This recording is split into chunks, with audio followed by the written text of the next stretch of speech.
Well, welcome everyone to Nerd of the Rings. We are on location in Wellington, New Zealand, and I am joined today by the one and only Mr. Daniel Reeve. You have seen countless pieces of his. If you've watched The Lord of the Rings, The Hobbit, Rings of Power, countless pieces of his artwork, calligraphy, cartography. Daniel, thank you so much for taking the time out and joining us today. You're totally welcome. My pleasure. We just had a wonderful experience with Red Carpet where you gave this amazing presentation kind of talking about your history with Middle Earth and doing some great calligraphy and signings for everyone. I'm curious, I always ask people at the top of these interviews how they were first introduced to Tolkien.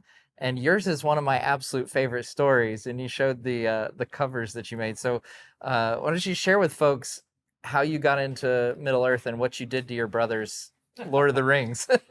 I was about 13 or 14 years old, and my older brother was reading this book called The Hobbit, and he said, "Dan, you've got to read this. The Hobbit is fantastic." So I dutifully did what my big brother told me, read The Hobbit, loved it, saw the runes, started writing runes straight away. In the meantime, he was reading The Lord of the Rings. "Dan, you got to read this, it's even better." And so naturally I read The Lord of the Rings straight away, immediately loved the Elvish, started doing the runes, started writing Tengwa. But through my careful research as a 13-year-old, I discovered this is supposed to be a trilogy of books. And I was reading my brother's single volume paperback edition of The Lord of the Rings. So unknown to him, I took to it with a knife, chopped it into 3 bits, and recovered it, calligraphed it, titled it, illustrated the covers, because it had to be a trilogy. So this whole Tolkien experience for me has been for a long time. It's, many years ago, way back into the dim mists of time. Yeah. What was your brother's reaction when you chopped up his book? I never told him. He still doesn't know, I think. Now, obviously, several years later, you would end up working on the greatest film trilogy of all time, in my opinion, The Lord of the Rings. So how did you come to work on those films? I had heard that Peter Jackson was making my favorite book into a film essentially on my back doorstep in Wellington. So I thought, well, what the heck, I'll send in a sample of calligraphy and just see what happens. If he doesn't already have 500 Elvish calligraphers, maybe he can use my services. So I had a job in Wellington as a computer programmer in a bank, but sent this letter in with an example of Elvish calligraphy. My phone rang immediately. "Mr. Reeve, this is 3'6" film company here. We'd like to speak to you about your calligraphy." And I drove in in my lunchtime from the bank, met with the production designer and the props master, had an interview, showed them my work, and essentially came away from that meeting with the job of being the calligrapher for The Lord of the Rings. And it was a bizarre thing, but I did do the work on the film while still working at the bank, because this was just a kind of jump on and see what happens. But at that time, it didn't seem to me like this is a viable thing. This was just a bit of fun. Fun on the side, Yeah. So, but things changed along the way. So I did the whole film while still working at the bank, just in my weekends, in my spare time, deep at night. And only at the end of the thing, when New Line Cinema approached me to help them out with their style guide, did it become a realistic option to shall I stay at the bank for another 500 years, or shall I go and be an artist? And guess what? I went with the artist. Yeah. And the rest is history. Yeah. As I mentioned earlier, you made a ton of things for these films over the course of the years. You're showing us some examples of the titling and the cartography, obviously the maps that we see in the films themselves, and then things that I had never really thought about all that much. Things like labels. Do you have any inkling? How many pieces? Like, are we talking thousands, probably, of pieces? It's a big, whatever the number is, it's pretty It's big. big. It's bigger than you'd think, because as I said in the presentation, what you see on the film is the tip of the iceberg of a much, much greater body of work by everyone, not just by me, of course. But yeah, the total number of it is much greater than what you see in the films eventually. But I love you shared that the letters to Bilbo that he gets in his mailbox and has around. We see some of those envelopes, but the letters inside you actually wrote out full letters. absolutely, because we don't know. Peter might decide on the day, let's open the mail and see, because and if you're going to do that, you have to have something. So all of us were just jumping in, being hobbits or elves or whatever in the world, doing what we would do as hobbits or elves or what have you, and making real things, whether they were recipes on the wall or letters in the envelopes or whatever. You just become part of the world and populate it, fill it up with the paraphernalia that should be there. And if it gets filmed, that's well and good. If not, it doesn't matter. It's still part of the texture of the whole thing. That's amazing to me. I just love that, they could have opened any letter and had, you're sharing some samples of those, and a great range of, and those were kind of left up to you, right? You filled them with whatever you felt. I mean, the filmmaking people, they've got enough on their minds rather than to worry whether I'm writing a letter from Rory Brandybuck or advice from Aunt Mirabella. It's not their problem. They'll trust me to make something typically hobbitish and suitable for the film, and away I'll go. Now, you mentioned, from Lord of the Rings, one of your absolute favorite things was the Red Book of Westmarch.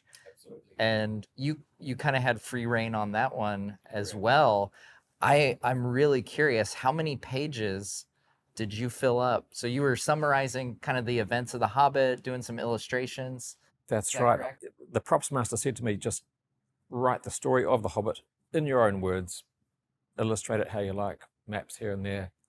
And that's exactly what I did. I was familiar with the material, of course, and I had a excellent time just going through the book, getting into being Bilbo and writing it as I felt that he would, putting illustrations here and there, little marginal comments, composing songs and poetry and bits and bobs. I did get a few pages into the book and got a phone call from the props master who said, "Oh, Peter wants one thing. You've got to have a map of the Shire included." And I had just done it like that day. So it was, yes, got that one. And as you know, that's one of the bits that we see in the book. I remember when we were shooting Rivendell at Kaitoki, I was still that morning writing what is now the last pages of the bit that I did, where I had got up to the finding of the ring. Wow. In the Misty Mountains. So that takes about 30 or 31 pages, I think. Then there's a whole lot of blank stuff. Then the last 6 pages where it's now Frodo writing in the book. And again, I'm writing in my words the events of the last pieces of the story. Turning over to the last page where we're summarizing what happened to each of the members of the fellowship and finishing the book. But yeah, having that creative license to do it as I saw fit made it a precious thing to me. That would be my takeaway from, if I could keep anything from the Lord of the Rings trilogy, that would be what I'd take away. So they didn't give you that book back, huh? No. I think they gave a copy of it to Elijah. Oh, okay. Pretty sure. Yeah. Things go here and there to different people, but most of it ends up in a prop store somewhere, right. Which will resurface at some point in the future, we hope. Now, with the we were continuing the conversation of some of your favorite things, and the thing from The Hobbit that you mentioned was the contract, Bilbo's contract that he signs and does that famous run through the Shire with. And I loved the progression, how it started out as a couple paragraphs, and by the end you've got this big long document. As you know, in the books, it is just simply three pieces of contract, three clauses. I made exactly that, sent it off in the night pack to Peter, Fran, and Philippa to receive their comments back the next day. And the comment coming back was, can we make it a bit longer? Sure. So I made it, and they said, can we include the phrase, including but not limited to lacerations, evisceration, incineration. So they had that gag in mind the whole time, and make it longer. So I made a 2-page version of it, sent that off in the night pack. Comes back, can we make it longer again? Let's make smaller writing, more clauses. So I made a 3rd version, a 4th version. I keep sending it in. They keep sending it back saying, more, longer, more words, tinier writing. So I eventually got the idea. You want a lot of writing? I will give you a lot of writing. And so was born the contract that we know today. And that again was a lot of fun to do, because just authoring it, as well as physically writing it, I'm just authoring it as I saw fit, and whatever boilerplate legal language I could come across or dream up. And just a lot of fun to do. Do you have a favorite line or clause that you threw in there? I probably did have at the time, but it's in the dim recesses of it. Yeah, it's a long time ago, but I think it's a pretty good read. I know you mentioned there's things that it kind of promises one thing, but then takes it back in a clause. Claw it back in the fine print. That's exactly right. Now you mentioned Elijah, and you were talking about you taught some actors.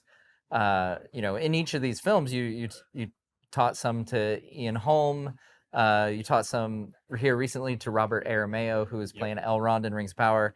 And you had a really funny story about Elijah Wood, though. I was teaching Elijah how to write the Shire alphabet, how to sign his name, how to use the quill, the ink, what have you. And we had several sessions in his trailer. And I noticed I was, this far away from him, watching over his shoulder as he wrote. And I noticed this poor young actor had clearly had some accident with his hand and like half a finger missing. He was like 19 years old at the time, and I was just sitting there watching him writing. Oh my goodness, what has he done? How's he had this accident, and how does he get movie roles with these mutilated hands? And only realized later on set, under camera, someone asked him, Elijah, how's the prosthetic holding up? And he turned his hands over, and it's like just fingers bent over. Take down at the prosthetics. People had done their job. But what it showed was how good the prosthetics people did their job, because I was literally this far away watching him write and wondering what poor accident has this poor guy had, because I was fooled at that distance, so close. It was just incredible. Yeah. Now, of the folks that you've worked with throughout these movies, is there any of them that were particularly gifted with calligraphy that you looked at and you're like, hey, that's pretty darn good? Or is it, I mean, I imagine it's one of those things you need a lot of practice with to get it right. Well, for Bilbo, anything goes, because it's thin and spidery and not very good calligraphy.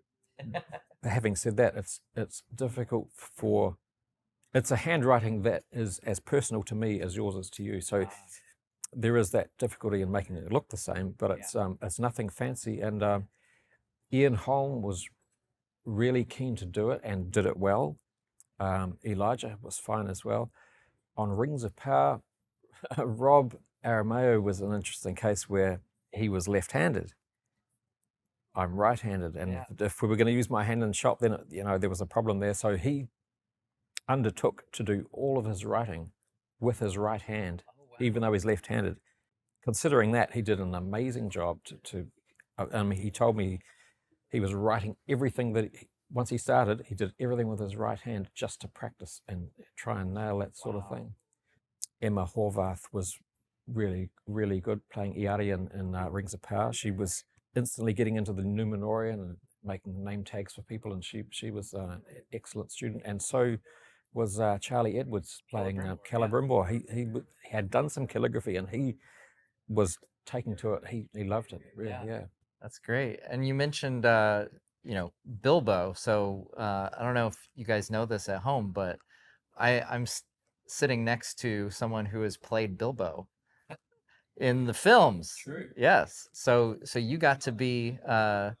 I believe it. We see you write the word Hobbit in the Hobbit prologue. Ian Holm plays old Bilbo, clearly, but his were face shots, close-ups for his monologues. But old Bilbo was also played by Martin Freeman, as well as playing young Bilbo. He plays old Bilbo for the wide shots in Hobbiton, scuttling through the Hobbit hole, what have you. That's Martin Freeman. There's me for the handwriting, but my hands don't look anything like Ian. We can't get away with putting those on camera because they don't look enough like Ian Holmes' hands that we have seen a million times. So we also had Frank, the hand double, whose hand looked exactly like Ian Holmes for like striking the match, dipping the quill into the ink, etc. That's Frank, the hand double. And then stitch the four of us together with a bit of film editing, and you've got old Bilbo writing the script. So another fun one that I'm sure a lot of folks have seen, it's in the prologue or kind of the beginning parts of An Unexpected Journey, is the portrait of young Bilbo that old Bilbo holds up. You did that, and I noticed the caption today you had drawn by Ori, which I love. That is the idea that was given to Bilbo from Ori. That's right. The dwarf. There needed to be an explanation for it, and that was of the band of dwarves. Ori is the artist and writer of their band, and so Adam Brown and I had some sessions together, and whatever Ori was drawing or writing, that was me drawing or writing in his little book with his little bits of writing equipment and what have you, charcoals, inks. Yeah, because he's got a little book, like you see it in some of the production stills. I remember back when they announced the films, he even had it there, and people were pointing out like, oh, that's Ori, because he writes in the Mazar Bull book and everything. Exactly. So it made sense that if we're going to see a portrait of Bilbo, that could have been, and a portrait of when he was younger in his Hobbit adventure days, then it would have been drawn by who? Ori. Made sense. Yeah, it was a nice little connection back to the Lord of the Rings. Now, one of the things that I've kind of been fascinated with over the years, I like to call it my favorite film never made, which is the Guillermo del Toro Hobbit movie. Now, how much work were you brought in early enough in that process that you actually worked a bit on the Guillermo del Toro version? I did. I was brought in.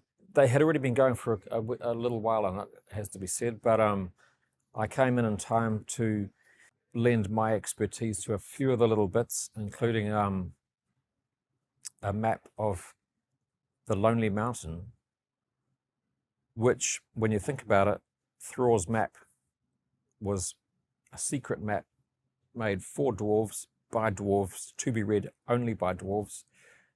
Why would it not be in Dwarvish? And so I made one that's all full of gilding, and it's in Dwarven runes and what have you. And that, of course, raises a continuity problem, but we were going to solve that by losing it in the goblin tunnels, and then later Bilbo redraws it from memory as the one we're familiar with now, thus overcoming the little continuity problem. So yeah, it would have worked, and it was a cool little map, but just one of those things that will remain unseen. Right. Gosh, that's what my dream one day is, that we get like an behind the scenes, like an art of Guillermo del Toro's Hobbit. Just it'd be a fascinating look behind the scenes of that one.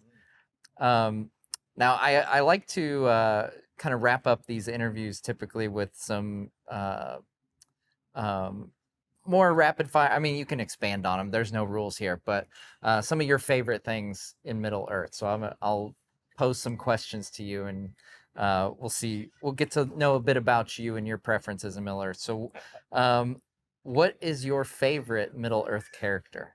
When I was reading the books, it was Merry, the Hobbit. He just seems like the coolest and bravest and does his own thing kind of Hobbit.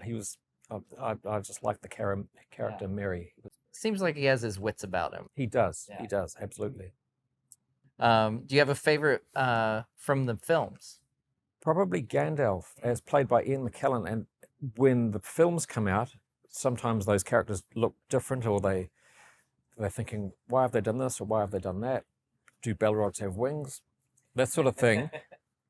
So in my head, the things that I imagined from day one remain unchanged despite the film. Some things will stay in my head forever the way I always imagined them, where other things, I'm happy to have them displaced by what I've seen in the films, and I'm perfectly happy for whatever dim vision I had of Gandalf when I read the books as a kid to be displaced by Ian McKellen's version of Gandalf the Grey. That's just so perfect. There could not be a better pick. So yeah, it's a good one. That's very good. Yeah. Favorite Middle Earth location. So if you were to be dropped into Middle Earth, where would you want to be? Two pop up in my mind, and Rivendell is just a very cool place, and the original location where we shot it and the indoor sets and stuff were just amazing. But then again, so was Bag End and Hobbiton, and the comfort-loving Hobbit part of me would pick Bag End and the Shire. It's just very homely. The sets were amazing. Everyone that worked on the film just wanted to take off their shoes and live there. It was just so good. Yeah. Well, yeah, we just recently saw the interior of the Hobbit holes over in Hobbiton, and they make it very homey looking, and the level of detail and craftsmanship is incredible over there. Yeah. What is your favorite Easter egg that you put into your works in the film? It could be something that we don't see even on screen. But yeah, what's kind of your favorite little thing you've added? I did put a few things in, but the one that comes to my mind, of course, is drawing Wellington Harbour, where the Gulf of Loon is supposed to be.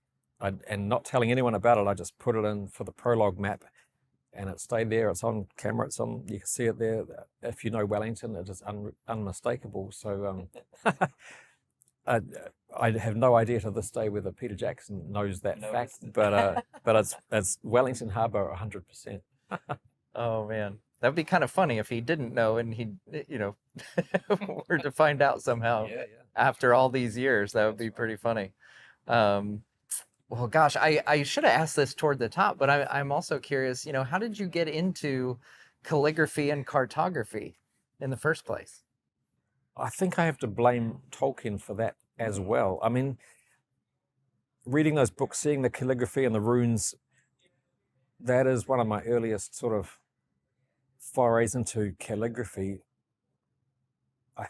I think even before that, I did have a fascination with letters, and I remember decorating my school books with fancy titles and whatnot. So it probably does go back further than that, but Tolkien kind of ramped it up another level. And same with maps, really. I think there was a childhood kind of fascination with maps, which everyone agrees, I think, that have a aesthetic all of their own. And I find looking at a map, the map is kind of answering questions that I never even knew existed. There's so much, they're for conveying information. And so there's a lot of sort of mystery behind maps and things to discover, and that kind of rubbed off on me also at an early age. But again, doing these films has sort of not ratcheted the thing up level by level until I think I can make a pretty decent map now. I dare say you can. Yes. Oh man. I have to say, before we sign off, I was introduced to Lord of the Rings through the films, and there's so many amazing elements of them, but I've always been enamored with the maps of Middle Earth, and the first maps that I ever saw of Middle Earth were your maps, and so I have to give you credit for helping me, begin my journey in Middle Earth, and I'm a huge fan of maps and tracking where everyone is going, and like you said, it looking at a map, and Middle Earth is no exception. You come up with questions and theories and all kinds of things that you don't necessarily find in the text, and I think that's a wonderful thing. And thank you for all the incredible work that you've done in Middle Earth. You're totally welcome. My pleasure. Absolutely. All right, guys. Daniel Reeve, calligrapher, cartographer, artist. He's done it all. He is a Middle Earth master. Thanks so much for watching, guys, and we'll see you next time on Nerd of the Rings.